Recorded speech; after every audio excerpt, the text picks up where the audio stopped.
إن الحمد لله نحمده ونستعينه ونستغفره ونعوذ بالله من شرور أنفسنا وسيئات أعمالنا من يهده الله فلا مضل له ومن يضلل فلا هادي له وأشهد أن لا إله إلا الله وحده لا شريك له وأشهد أن محمدا عبده ورسوله يا أيها الذين آمنوا اتقوا الله حق تقاته ولا تموتن إلا وأنتم مسلمون يا أيها الناس اتقوا ربكم الذي خلقكم من نفس واحدة وخلق منها زوجها وبث منهما رجالا كثيرا ونساء فاتقوا الله الذي تساءلون به والأرحام إن الله كان عليكم رقيبا يا أيها الذين آمنوا اتقوا الله وقولوا قولا سديدا يصلح لكم أعمالكم ويغفر لكم ذنوبكم ومن يطع الله ورسوله فقد فاز فوزا عظيما أما بعد فإن أصدق الحديث كتاب الله وخير الهدى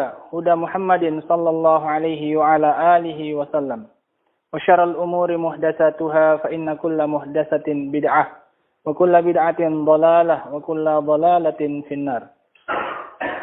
Kaum muslimin yang dimuliakan oleh Allah Subhanahu wa taala. Di antara adab yang mulia yang diajarkan bahkan diperintahkan oleh Allah Subhanahu wa taala dan juga diajarkan oleh Nabi kita Muhammad sallallahu alaihi wa ala alihi wasallam adalah akhlak al-iffah. Adalah akhlak berusaha menjaga kehormatan diri dengan tidak menghinakannya, dengan berusaha menahannya dari perkara-perkara yang tidak diperbolehkan, dengan berusaha menahan dirinya dari perkara-perkara yang diharamkan oleh Allah Subhanahu wa taala, dengan menjadi orang yang afif, orang yang memiliki harga diri, orang yang mulia jiwanya, bukan orang-orang yang rendahan dan merendahkan dirinya kepada orang lain. Dia tidak merendahkan dirinya kecuali hanya kepada Allah Subhanahu wa taala. Dalam banyak hal, Allah Subhanahu wa taala mengajarkan kepada kita sikap iffah. Di antaranya adalah sikap iffah dengan cara menjaga pandangan mata. Dengan menjaga pandangan mata dari perkara-perkara yang diharamkan oleh Allah Subhanahu wa taala untuk dilihat. Baik dari laki-laki maupun untuk perempuan. Kata Allah Subhanahu wa taala, "Qul lil mu'minin yaghuddu min absarihim wa yahfazu furujahum. Dzalika azka lahum. Innallaha khabirum bima yasna'un." Katakan wahai Nabi sallallahu alaihi wa ala alihi wasallam kepada mereka kaum mukminin laki-laki agar mereka menundukkan pandangan-pandangan mereka. Menundukkan pandangan-pandangan mereka dari yang haram untuk dilihat. Menjaga kehormatan diri. Memuliakan diri dengan cara menjaga pandangan dan menundukkan pandangan. Dan agar mereka menjaga kemaluan mereka. Tidak mereka letakkan kecuali pada tempat yang dihalalkan oleh Allah Subhanahu wa taala. Baik itu istri-istrinya ataupun budak-budak perempuannya.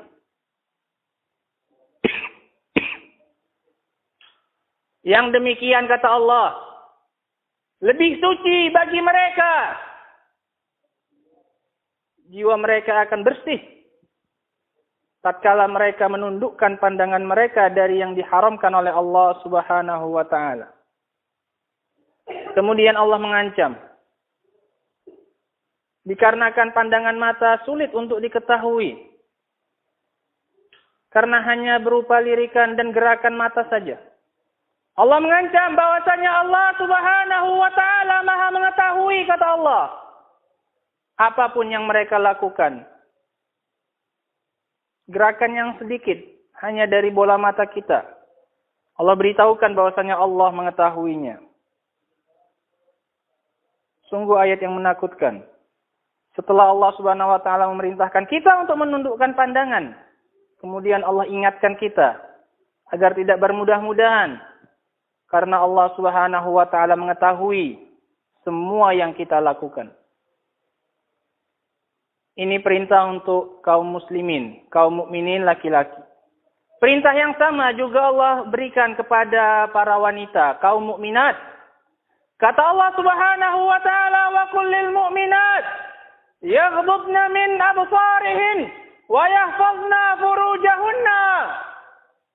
Dan katakan wahai Nabi kepada kaum wanita dari kalangan kaum mukminin agar mereka juga menundukkan pandangan-pandangan mereka. Perintah yang sama persis yang diperintahkan oleh Allah kepada kaum lelaki, ternyata juga Allah perintahkan kepada kaum wanita. Bukan hanya laki-laki yang diperintahkan untuk menundukkan pandangan, tapi juga wanita. Kedua-duanya sama diperintahkan. Kedua-duanya diperintahkan untuk menjaga iffah, kehormatan dirinya dengan menjaga pandangannya. Dan agar mereka menjaga kemaluan-kemaluan mereka. Wala yubdina zinatahunna illa ma zahara minha.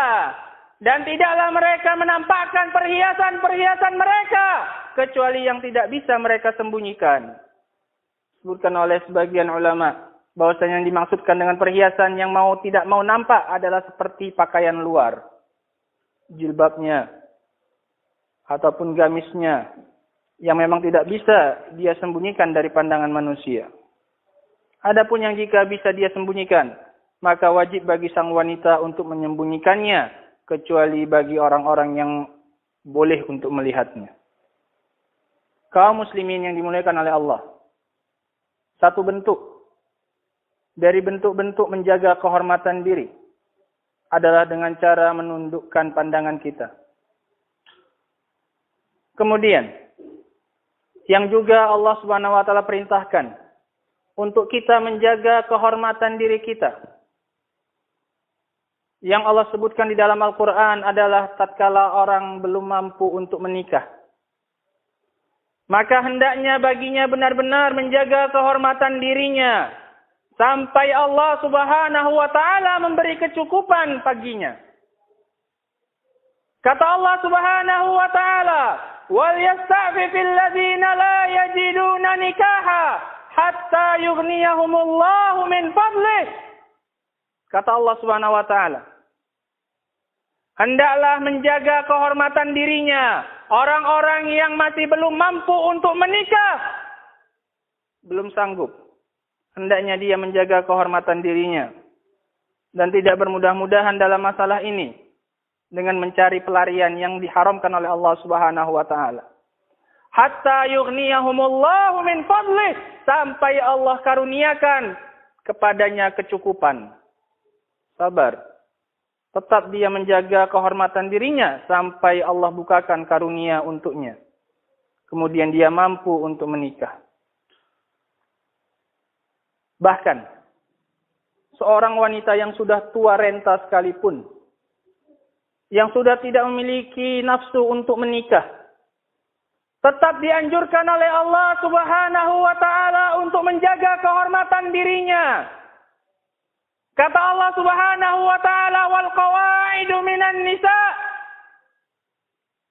allati la yajidna allati la yajiduna allati la yarjuna nikaha." Yang sudah wanita-wanita tua yang tidak lagi menginginkan untuk menikah.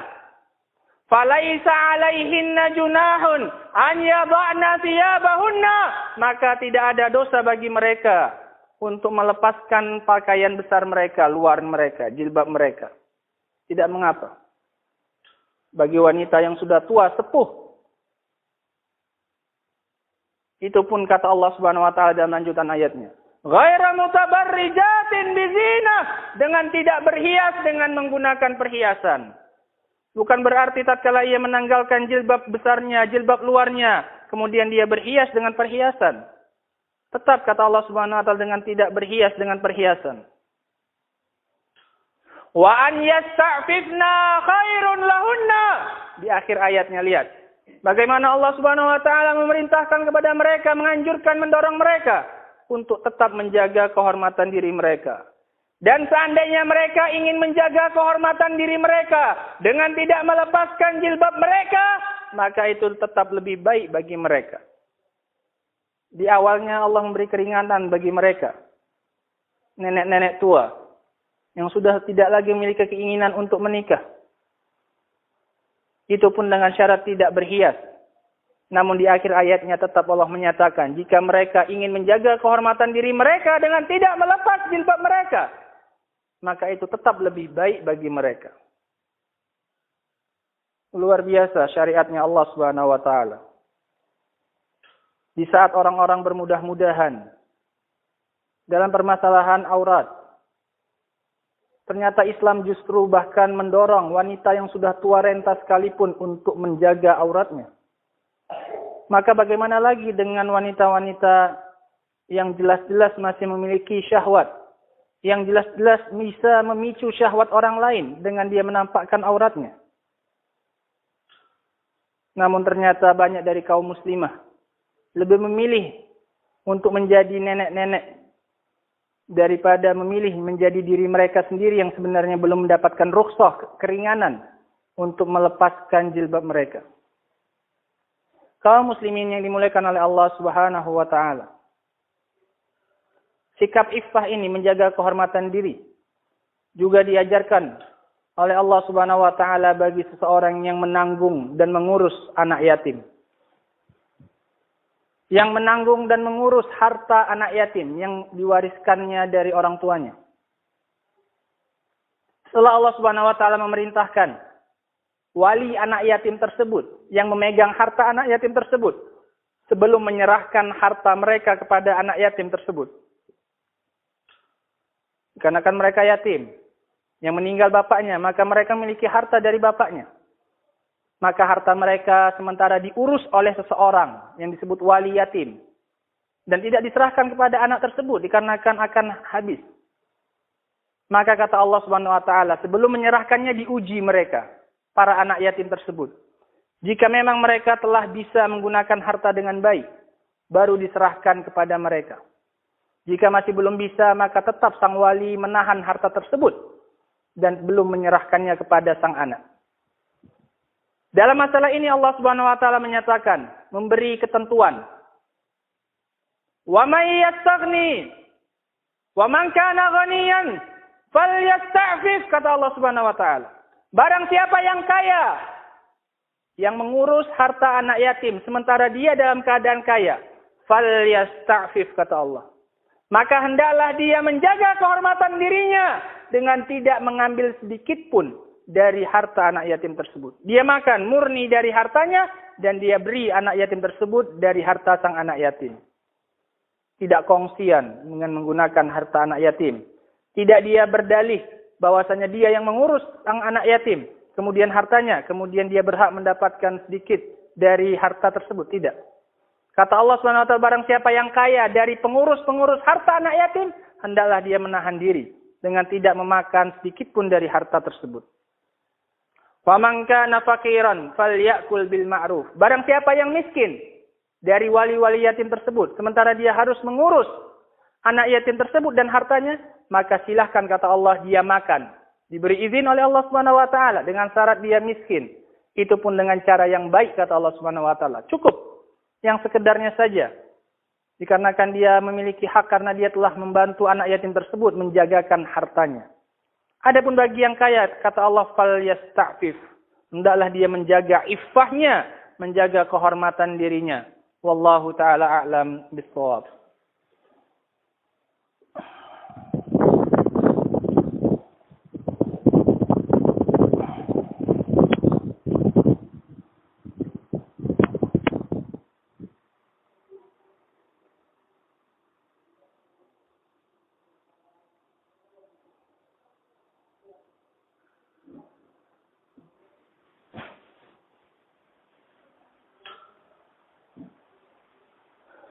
Alhamdulillah. Wassalatu wassalamu ala Rasulillah wa ala alihi wa sahbihi wa man walah.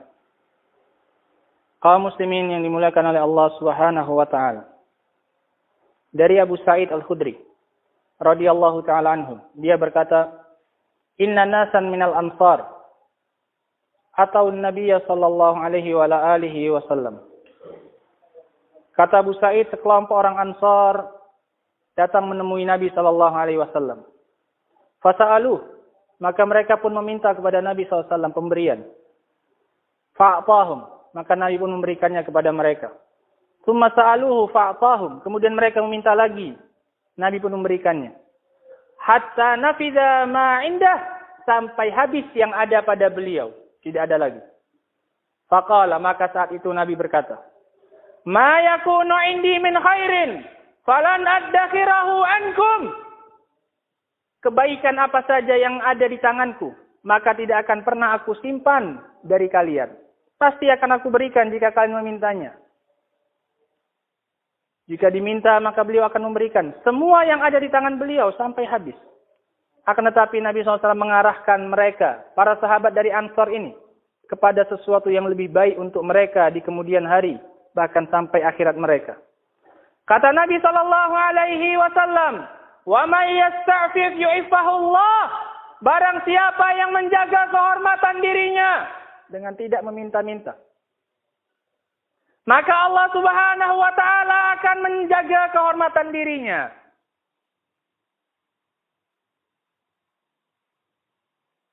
Wa may yastaghni yughnihillah. Barang siapa yang merasa cukup dengan apa yang Allah berikan kepadanya, bukan kepada apa yang berada di tangan manusia, maka Allah Subhanahu wa taala akan mencukupinya, kata Nabi. Disebutkan oleh para ulama cara mencukupinya dengan dua hal. Bisa jadi dia diberi dengan harta yang banyak, tatkala ia menjaga kehormatan dirinya dan tidak merendahkan dirinya kepada manusia dengan meminta-minta, maka dia akan mendapatkan, dibukakan oleh Allah pintu rezeki yang banyak, harta yang banyak. Atau cara yang kedua, Allah Subhanahu wa taala akan memberikannya kepadanya sifat qanaah. Sifat qanaah di dalam hatinya, yang merasa ridha dengan apa yang Allah berikan kepada dirinya meskipun hanya sedikit. Dikarenakan sifat ini tidak terkait sama sekali dengan banyak sedikitnya harta kaum muslimin yang dimuliakan oleh Allah. Banyak dari manusia meskipun memiliki harta namun tidak memiliki qanaah. Masih saja rakus dengan yang namanya harta. Masih belum menganggap apa yang ada padanya cukup untuk dirinya. Seolah-olah 7 keturunan adalah tanggung jawab dia untuk memberikan rezeki mereka semua. Sementara sebagian orang, sedikit dari kaum muslimin, ternyata di hati mereka ditanamkan oleh Allah sifat qanaah. Sifat merasa cukup. Meskipun yang Allah berikan kepadanya berupa harta hanya sedikit. Kemudian Nabi melanjutkan nasihatnya kepada orang-orang Ansar tersebut. Wa ma utiya ahadun ata khairun wa ausa minas sabr. Dan Allah Subhanahu wa taala tidak pernah memberikan suatu pemberian yang lebih luas dan yang lebih baik kepada seseorang daripada sabar. Termasuk diantaranya sabar untuk tidak merendahkan dirinya, mengemis kepada orang lain, meminta, dan melirik apa yang ada di tangan orang lain berupa harta. Kaum muslimin yang dimuliakan oleh Allah Subhanahu wa taala. Nabi SAW tidak hanya mengajarkan sifat ini, sifat iffah ini melalui lisannya, namun juga beliau praktekkan. Sebagaimana dalam hadis Abi Hurairah radhiyallahu taala anhu, Annal Hasan bin Ali akhadha tamrah min tamri sadaqah. Bahwasanya Al Hasan bin Ali, cucu beliau, mengambil satu buah kurma dari kurma sedekah, dari kurma zakat yang diberikan oleh sahabat kepada Rasul sallallahu alaihi wasallam untuk dibagikan. Faqala Nabi SAW, maka kata Nabi SAW, melihat Al Hasan mengambil satu kurma zakat, Kakhin. Us. Padahal cucunya masih kecil. Namun diajarkan oleh Nabi SAW sifat iffah. Kahin, irmi biha, lemparkan kurma itu. Ama alimta anna la na'kul sadaqah. Apakah kamu belum tahu bahwasanya kita diharamkan untuk memakan harta sedekah? Ahlul Bait, keluarganya Nabi SAW diharamkan untuk memakan harta sedekah. Dikarenakan mereka adalah orang-orang yang mulia, sementara sedekah adalah kotoran dari harta manusia yang dibersihkan. Dan ini kekhususan untuk mereka. Muttafaqun alaih, rawal Bukhari dan Muslim. Lihat bagaimana Nabi SAW mengajarkan pada seorang anak kecil, cucunya beliau, untuk memiliki sifat iffah. Padahal hanya satu butir kurma. Dalam hadis yang lainnya, dari Abu Hurairah radhiyallahu ta'ala anhu, kata Nabi SAW, inni la'anqalibu ila ahli, fa'ajidu tamrah saqitah ala firashi. Kata Nabi SAW, aku pulang ke keluargaku. Kemudian aku mendapati satu butir kurma terjatuh di atas kasurku. Farafa'tuha li'akulaha, maka aku ambil untuk aku makan. Summa khashitu an takuna sadaqah. Namun kemudian aku khawatir kurma yang terjatuh ini di tempat tidurku adalah kurma sedekah. Fa'alqaituha, maka aku campakkan kurma tadi. Rawal Bukhari dan Muslim. Nabi SAW juga menjaga kehormatan dirinya meskipun hanya satu butir kurma. Khawatir saja bahwasanya kurma tersebut adalah bukan menjadi hak beliau. Sallallahu alaihi wa ala alihi wasallam. Kaum muslimin yang dimuliakan oleh Allah Subhanahu wa taala. Penerapan hal ini dari para sahabat sangat banyak. Kita cukupkan hanya dengan satu saja. Mereka juga adalah orang-orang, para sahabatnya Nabi SAW yang menjaga iffahnya, menjaga kehormatan dirinya. Di antaranya adalah hadis Sauban radhiyallahu ta'ala anhu yang diriwayatkan oleh Imam Ahmad. Kata Nabi sallallahu alaihi wasallam, "Man yadmanu li wahidah, fa admanu lahul jannah." Siapa yang berani menjamin untukku satu perkara saja, kemudian aku akan menjamin untuknya surga. Faqala Sauban, "Ana ya Rasulullah." Maka berkata Sauban, "Aku wahai Rasulullah." Faqala Nabi sallallahu alaihi wasallam, maka berkata beliau, "La tas'alin nasa syai'an." Jangan pernah meminta sesuatu kepada manusia, kepada orang lain.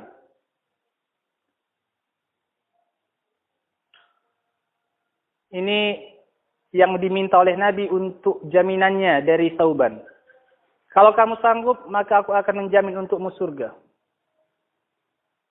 Maka Sauban pun menerapkan hal ini sebenar-benarnya dengan dia tidak meminta kepada manusia sedikit pun.